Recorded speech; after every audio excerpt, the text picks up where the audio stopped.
Hello everyone. Welcome to another gardening Q&A live on White Davy Gardening and Worm Farm. I might be a bit winded because I had to run downstairs to get something. So if you hear me blowing sharp, that's the reason.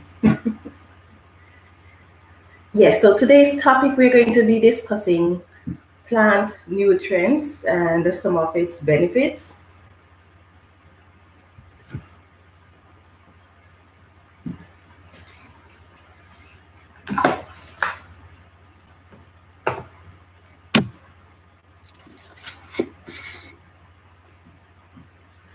But before we discuss plant benefits, we're going to talk a little bit about what 1 inch of water means, because as you know, from time to time when you talk about how much water plants need, most times it is said that they need 1 inch of water once or twice per week, depending on how much water the plant likes.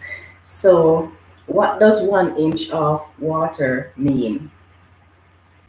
It is calculated, so for every for every square foot of garden that you have, 2/3 of a gallon of water is required. When you use that ratio, then you are using 1 inch of water per plant. Now, it's kind of tricky to know how much water you're using, especially if you have a self-watering system or if you're watering from the hose. If you're watering by hand, you may know, but from Haitian, but that's pretty much how you know how much water. So for every square foot of garden area that you have, you need 2/3 of a gallon of water per week.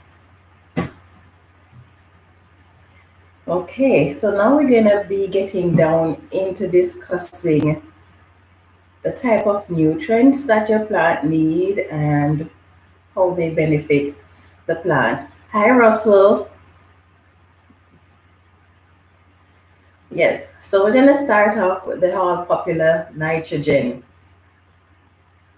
What is the purpose of nitrogen in your garden?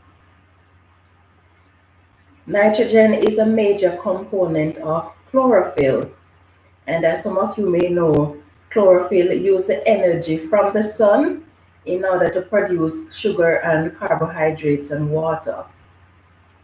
This process, of course, is called photosynthesis. So nitrogen is very vital because without it, your plant cannot photosyn- photosynthesize. I must be careful not to bite my tongue. Yes, and nitrogen is also a major component of amino acid, which is the building block of protein. So without proteins, your plant would not be able to grow, nor would they be able to repair certain damages. So if that is the case, then your plants will die. So nitrogen is very important for your plants. Now, what is the purpose of phosphorus in your garden? Plants use phosphorus to grow new roots. They use it to make seeds and fruits and flowers for your plants. So without your phosphorus, none of that is possible. Phosphorus can also help your plants to fight off diseases. Not all disease, but some. Potassium. What benefit does potassium have for your plants? Potassium have a positive effect on the movement of things like the nutrients, the carbohydrates, and the water in your plant tissue. It regulates the rate of photosynthesis. Without potassium, your plant's growth would be stunted and you wouldn't have a very good yield either.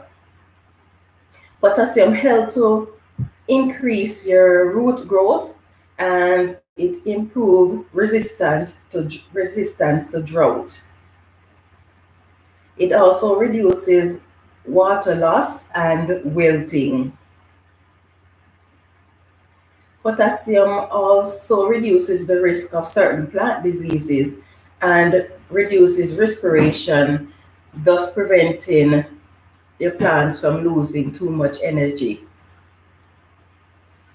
And these are the three main nutrients that your plant needs. So we just look at nitrogen, phosphorus, and potassium.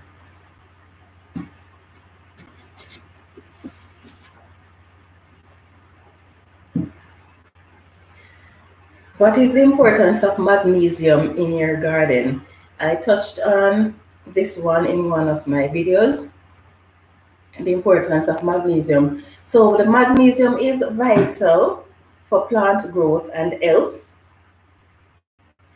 It gives leaves that greenish hue that the leaves have, and it activates most of the enzymes that are needed for your plants to grow.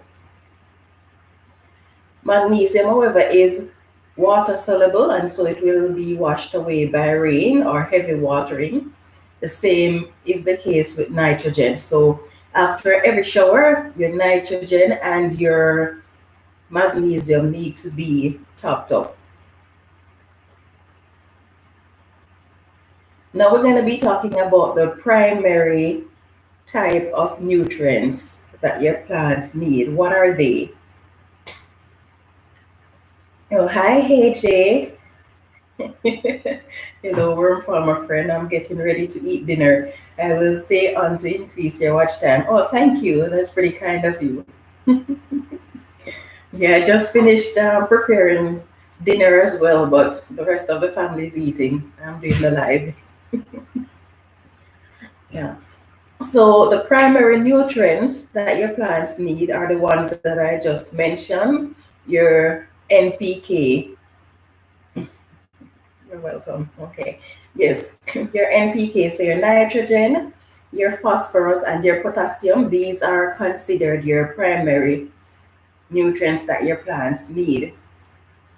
Now, what are the secondary nutrients that your plants need? Because there are three categories of nutrients that your plants need.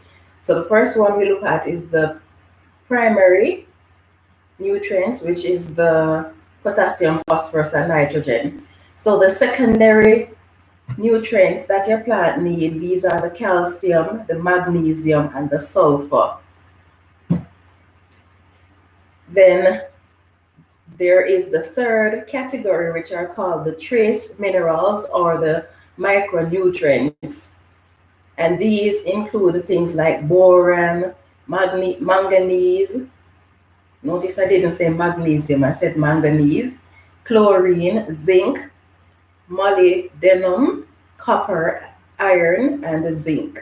So these are your trace nutrients.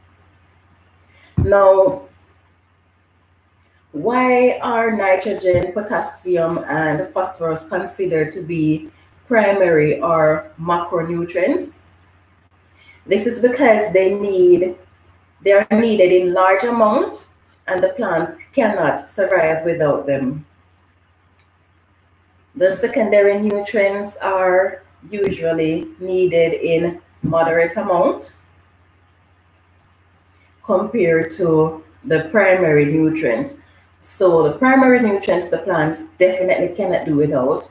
The secondary nutrients the plants, it still cannot do without them, but they're needed in smaller amount as compared to the primary nutrients.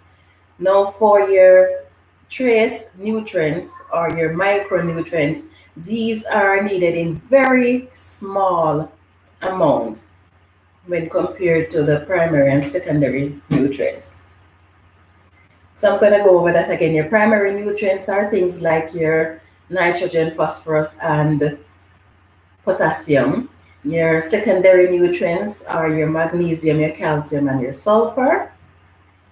And your trace nutrients are things like boron, chlorine, manganese, zinc, molybdenum, copper, and iron. There are other trace nutrients that your plant need, but in very minute amount. And if the plants don't have them, then it won't be in any critical conditions.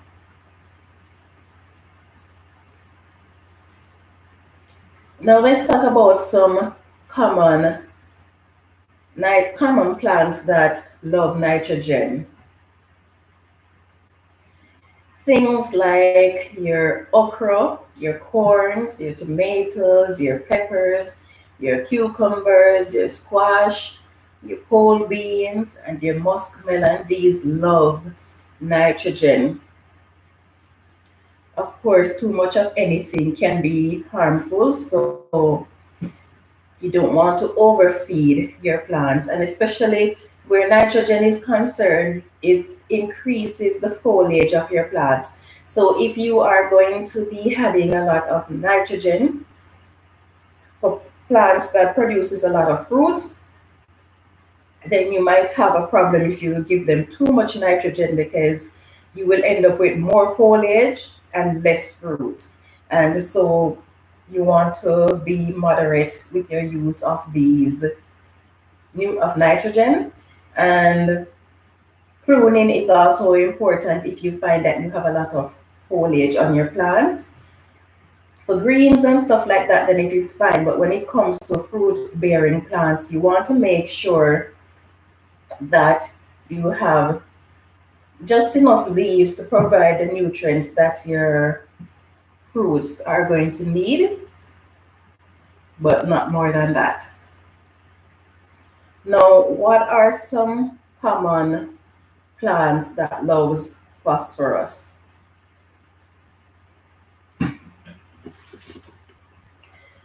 Most annuals actually like phosphorus. So plants that have a few roots and lot of foliage and grow in cold environment, these tend to like a lot of phosphorus.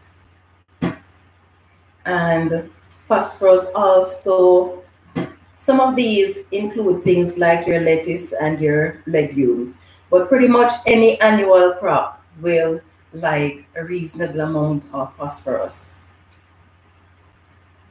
Perennial plants, they do need phosphorus, but they don't need it in such large quantities because they are already established plants, whereas the phosphorus is going to help your plant root to develop. And these annual plants, because you're just planting them, they're going to require that extra source of phosphorus in order to for it to develop that strong root.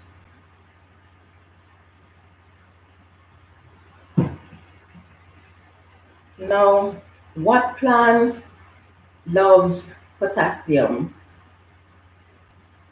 Your flowering plants and your fruit bearing plants, these loves a lot of potassium.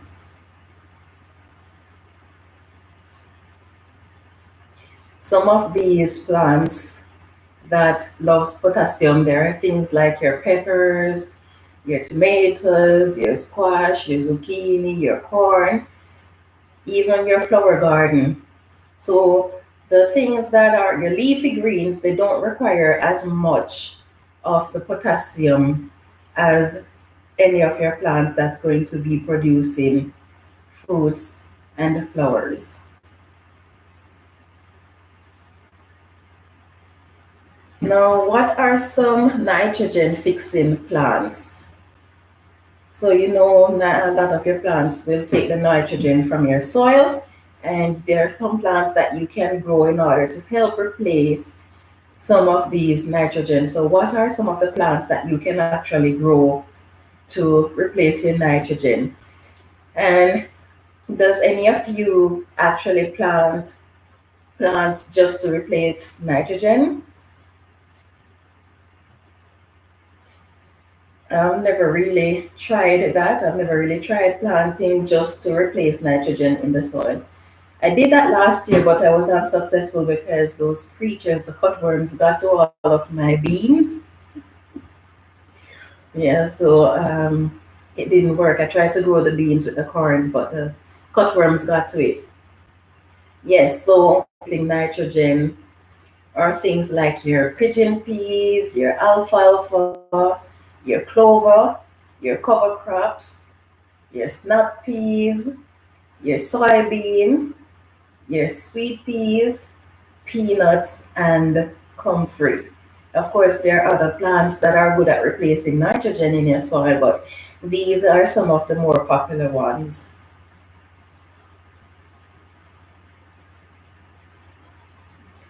Now, what are some plants that replaces phosphorus in your garden? Most times you hear people talk about replacing the nitrogen in your garden, but you don't really hear much about replacing plants replacing your phosphorus in your garden. So some of the plants that actually replaces phosphorus in your garden are things like your lupine, your comfrey. Oh, hi, Melanie. Yes, so your lupine, your comfrey, your nettle, and your sweet clover, these replaces phosphorus in your garden. But why is comfrey such a good fertilizer? And the funny thing is, growing up, we've always had comfrey, lots of it. And it's only in the last 2 years that I learned that it was actually a pretty good fertilizer. So now I'm going to be growing it for that purpose. But what is it that makes comfrey such a good fertilizer? Do you know?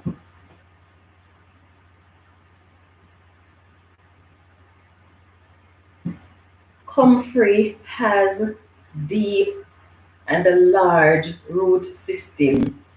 The root of comfrey can actually go a lot deeper than most plant roots. And because of that, the comfrey is able to take up nutrients from the subsoil where other roots are not able to reach. So because of that, the comfrey contains practically all the nutrients that your plants will actually need to grow. That include the primary nutrients, that is the nitrogen, the phosphorus, and the potassium, and the trace minerals as well. Now, what are some plants that can actually fertilize your garden? As I mentioned comfrey before, that is one of them. Peas, veg. I don't really know what veg is, but anyway, veg can can act as a good fertilizer for your garden. Does any one of you know what veg is? I'd like to find out what it is. I'm gonna have to spend some time and look that up. Yeah, so alfalfa and grass hay is a good fertilizer. Red clover, white clover. AJ, did you catch any mice in your trap? Yes, I actually did. You know, I did a video on it showing one of them, but I didn't show any more because I know there are people who might feel sorry for them when they see them in the trap. So I just showed one in it. Yeah, so it's actually working. I'm pretty glad for that because they tend to want to go in my garage and eat the food that I provide for my worms.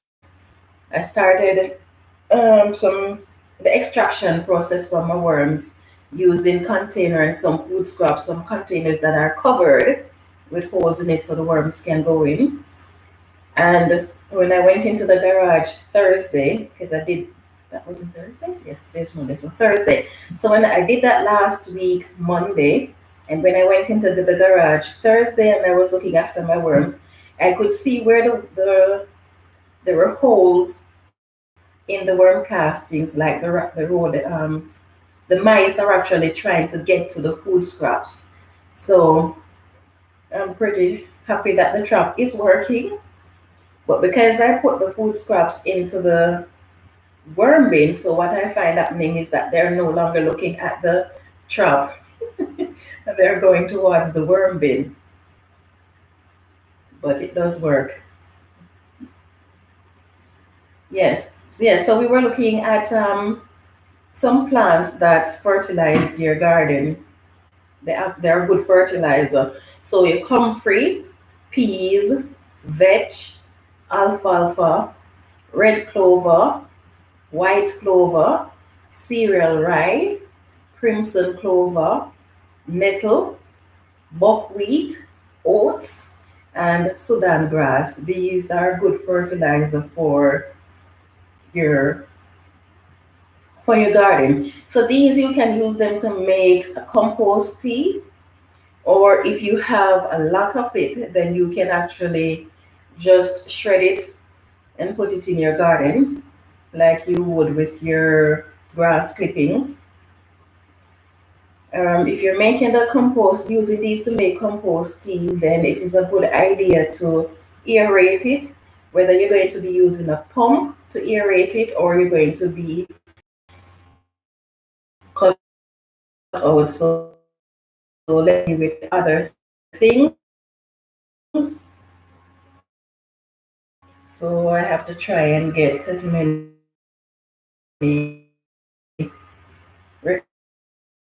recorded as possible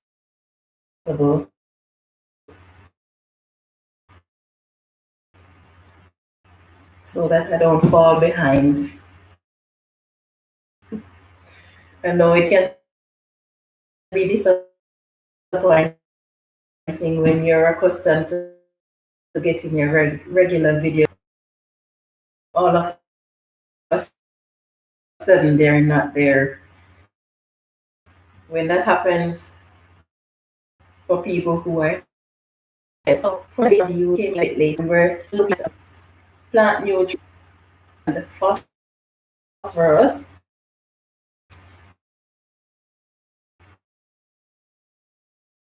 and, and these are the primary nutrients that your plant needs. You have a lot of nettle in your backyard last year, and I tried to get rid of them. Then I, apart from that,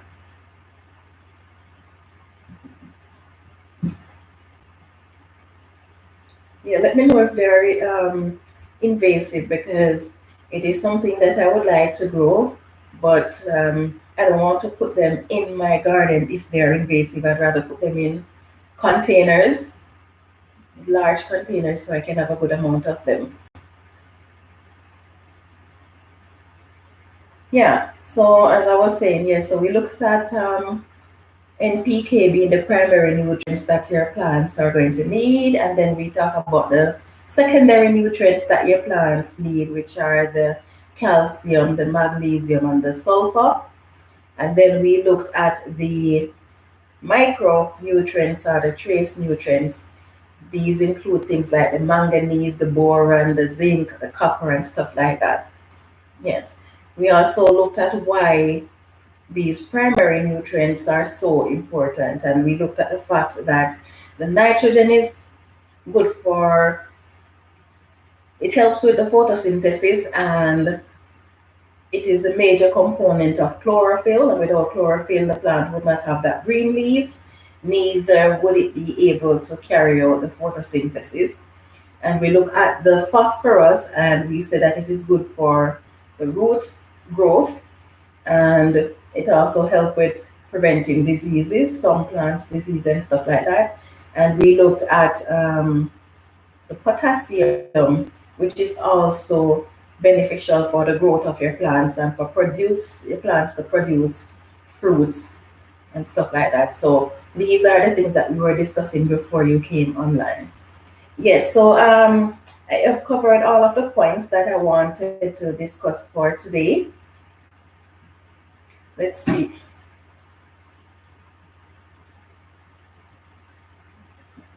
I can't see you anymore. I was enjoying the nitrogen fixing beams. Okay. Are you still unable to see me?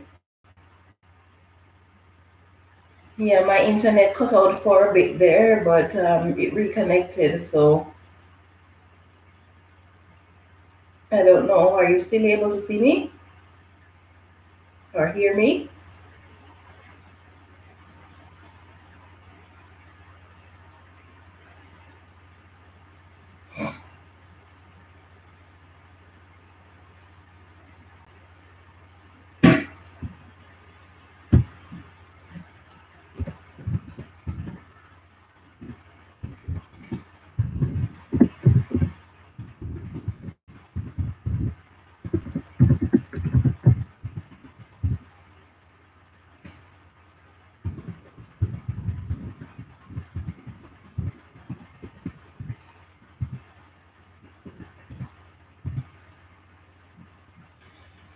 I can hear and see you.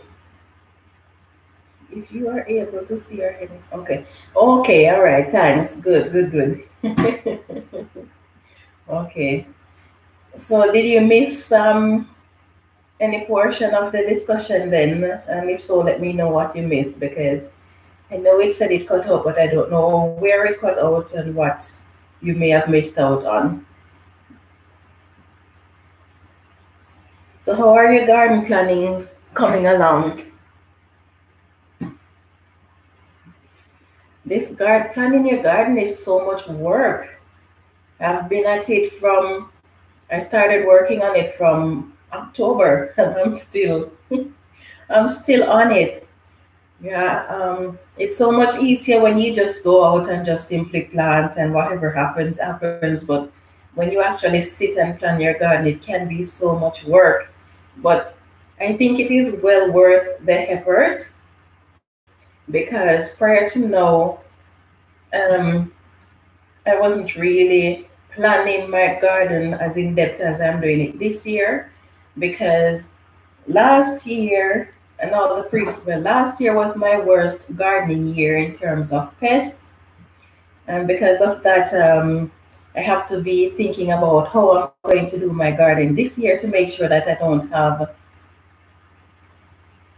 so much problem with the pests in my garden. So it's kind of a tricky work. It takes a lot of so much effort, but I think it's going to be well worth it. And then because this year I'm thinking of growing a lot of different vegetables that I haven't grown in years, and my garden space have not increased. So now I'm going to have to be doing a lot of companion planting in order to maximize the space that I have. So it is pretty much a lot of work. When I did my research on the things that I want to plant and what can be companion planted with them, I have a whole list of things that can be companion planted with each plant.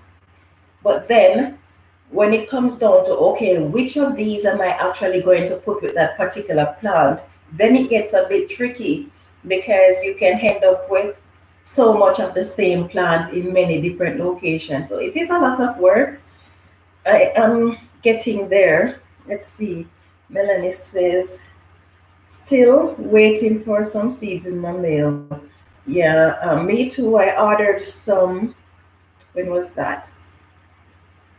Either Friday or Saturday. I thought I had a lot of seeds. I do have a lot of seeds, but the quantity of each type of seeds that I have, some of them is just not enough. So I have to reorder. And then those seeds that I didn't have, I ordered them. I still have a few more things that I need to order, but they're going to have to wait because some things that I want to grow, I don't want to buy seeds because I'm going to get a lot of seeds and I just want to grow a small amount of them. So I'd rather go to the garden center and get the plant rather than buying seeds for them. So I'm going to have to wait until the garden center opens, which will be maybe a month and a half to 2 months from now. We'll see how that goes. But yeah, still working on the garden planning. And now that I'm considering things, because the way I planted my garden last year, I had cool weather crop and warm weather crop. I just plant whatever, what plant them wherever in the garden. And this year I want to keep the cool weather crop in the shady area and then the warm weather crop in the sunny area. So now I have to be trying to see what will fit in which area. It's kind of tricky, but it is fun. I try not to do too much of it all at once because gardening is supposed to be fun and I don't really want to get overwhelmed with it. So I just do a little at a time so that I don't get overwhelmed. So, what are the main things that you like to grow in your garden?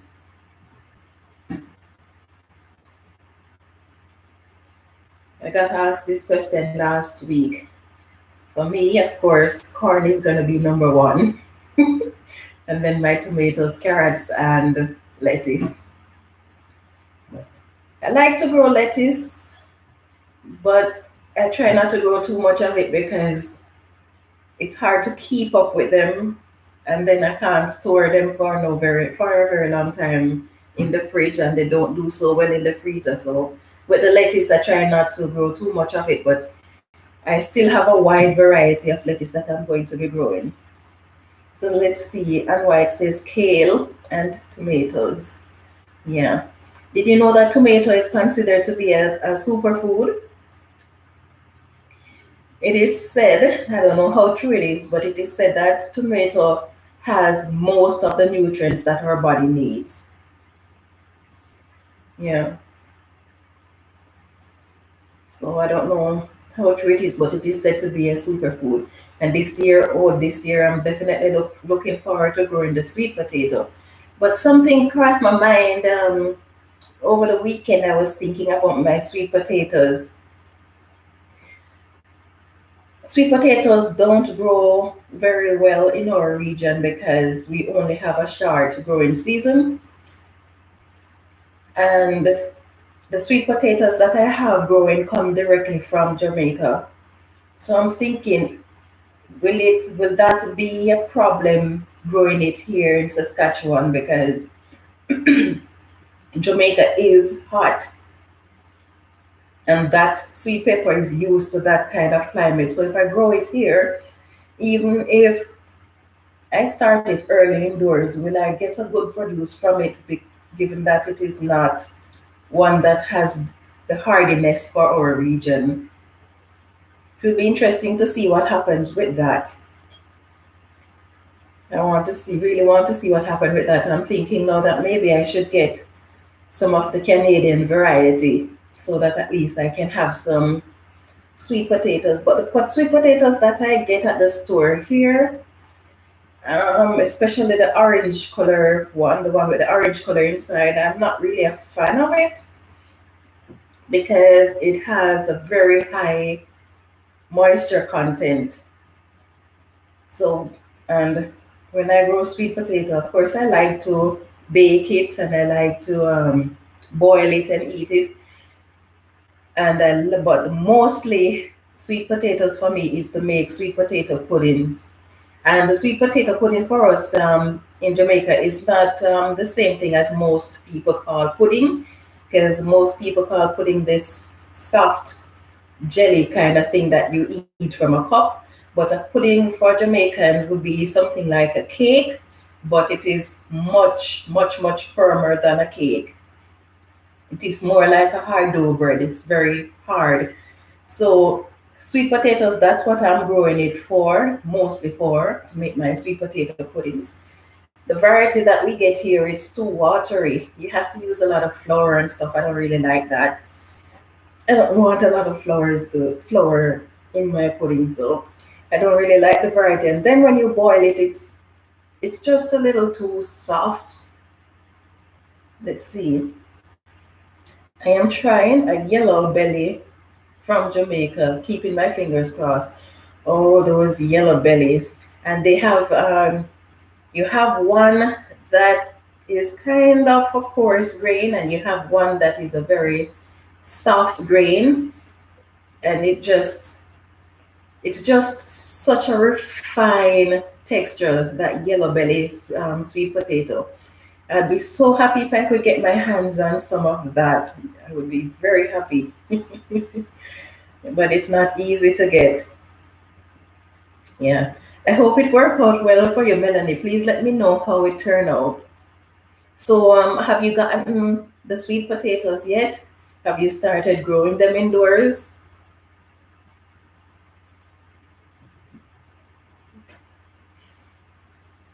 It'll be interesting to see how it turns out.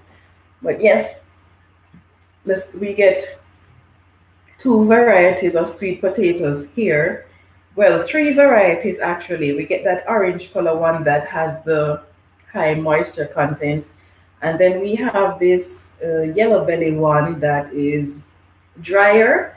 And then we have the ones that here they call it Japanese yam, but it is actually a sweet potato. Yams are completely different in a completely different family from sweet potatoes. They're not the same, but it is called Japanese yam. So I'm going to be buying those three varieties and see how well they do. I have some of the purple sweet potato or the Japanese yam growing. I have about three or five plants growing at the moment. So it will be interesting to see how well they grow here. Yeah, actually looking forward to that. If I could, I would have all of my garden, all of my garden covered in sweet potatoes. But anyway,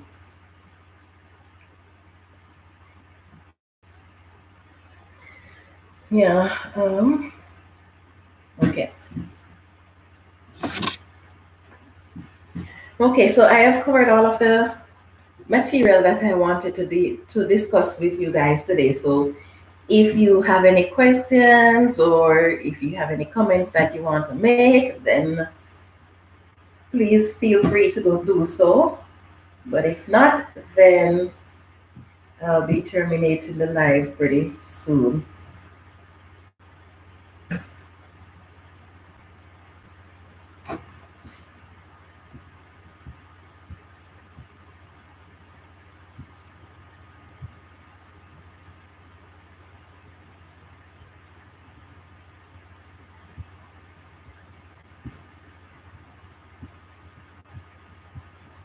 It's getting pretty windy outside. It's so cold out. I haven't been outside since Thursday. I went out to look after my worm Thursday, and halfway through it, I came back inside. I haven't been out since then. Today is the coldest day. I think it's going to be the coldest day of the year because the temperature is minus 53. So, although I was supposed to go and look after my worms today, I haven't been out. I'm not going out there. They tell you, you see, when you go on the weather network, they tell you, oh, if your skin is exposed, you're going to freeze in a matter of minutes. So, I'm not going out. Let's see. And Melanie says, if it works well, I'll send you a plant. Oh, that would be nice. Thanks, Melanie. And White says it has been snowing from yesterday. Yeah, I think the world is experiencing a bit of a crazy weather the last couple of weeks. Is either it is unusually hot and then it just gets unusually cold. There are some places getting snow that hasn't had snow in years or never had snow before. So it's kind of a very crazy time. But such is life, eh? We just have to deal with whatever comes and stay positive. Yeah, so I think I'm going to be ending the live about now. Go and get myself some dinner. Let's see. We have we are having a snowstorm called Darcy. Oh, it must be pretty bad if they're actually naming your snowstorm. Yeah, I've never really heard of a snowstorm getting a name, so the fact that they think about naming it says a lot.